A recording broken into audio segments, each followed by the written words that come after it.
Awal Juli ini, sampailah saya ke kota Tianjin, kota 2 jam berjarak dari Beijing, kota bekas wilayah kolonial Prancis. Di sana ada perusahaan kimia, salah satu perusahaan kimia terbesar di dunia, TCC namanya. Mereka punya kemampuan mengurut asal produk mulai dari C karbon, C1 lin, sampai C50. Bahkan ratusan mata rantai kimia lainnya mereka punya dengan berbagai finish produk yang berjumlah ribuan turunannya. Bahkan sampai produk kimia terkecil, nano nylon pengganti Kevlar tahan peluru, mereka juga punya. Kehadiran saya di sana atas undangan mereka diawali dengan sampel yang saya kirimkan 2 bulan sebelumnya. Kebetulan kami ada usaha milik keluarga, yaitu saya dan kakak saya di daerah Tapal Kuda, Jawa Timur. Usaha ini sudah 30 tahun lebih, di mana produknya kami kirim biasanya ke Eropa.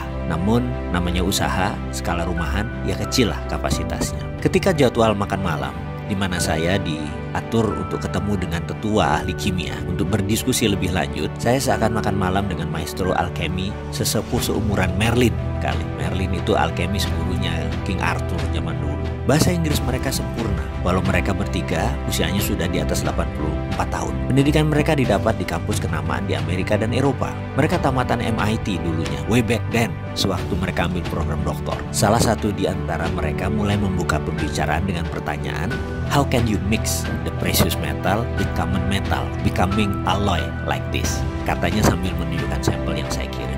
Ini alasan mereka kayaknya ingin ketemu saya dan ingin berdiskusi serius. Mereka melanjutkan, usually what common technique, what we are using, nggak bisa katanya mixing the same metal dengan precious. Yang ada adalah precious dengan precious. Jadi pertanyaan dia selanjutnya, how can you put Ne atau bagaimana kamu bisa menaruh nikel digabungkan dengan lithium atau Ni with Li together? Bisa nggak? Saya paham maksud mereka. Memang dunia metalurgi itu unik. Sedikit orang yang memahami sifat metal, bahkan bisa paham tabiat metal, hanya sedikit sekali. Berhubung ilmu ini adalah ilmu keluarga, saya bisa menerangkan sedikit-sedikit. Jadi mereka bertiga menangkap hal yang aneh dari sampel yang kami kirim. Tapi sebelum saya menjelaskan, saya ingin sudutkan informasi mereka agar tepat.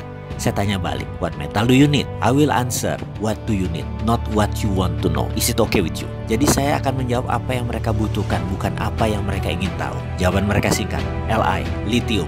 Itu jawabannya. Saya tanya balik, untuk apa mereka perlu lithium? Power bank katanya. Saya tanya balik, ini power bank untuk handphone, mobil? Dan dia jawab, enggak, no, is it for house, for drone and building.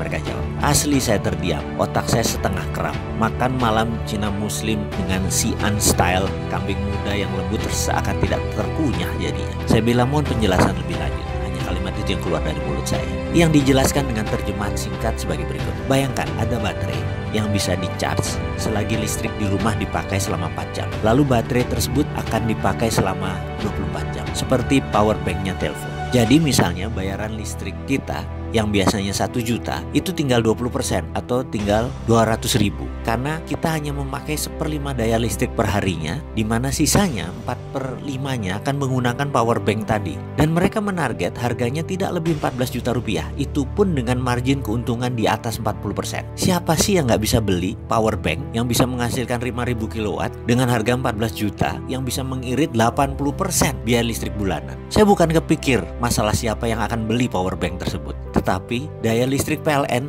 yang Indonesia saat ini lagi bangun jadi akan sia-sia karena menurunnya kebutuhan rumah tangga, karena daya listriknya tidak diperlukan lagi karena semuanya sudah bisa di-save di power bank. Penjualan listrik PLN akan terdistrap, pembangunan pembangkit listrik baru menjadi tidak urgent lagi, tidak penting lagi. Di ujung saya lagi melamun itu seorang alkemis yang cukup tua umurnya tadi, satu orang memiringkan badannya ke saya. Dan dia berkata, tahu nggak, nikel lateral itu di dunia yang paling banyak cadangannya itu ada di Indonesia. Saya mau tanya, pemerintah Indonesia tahu kan?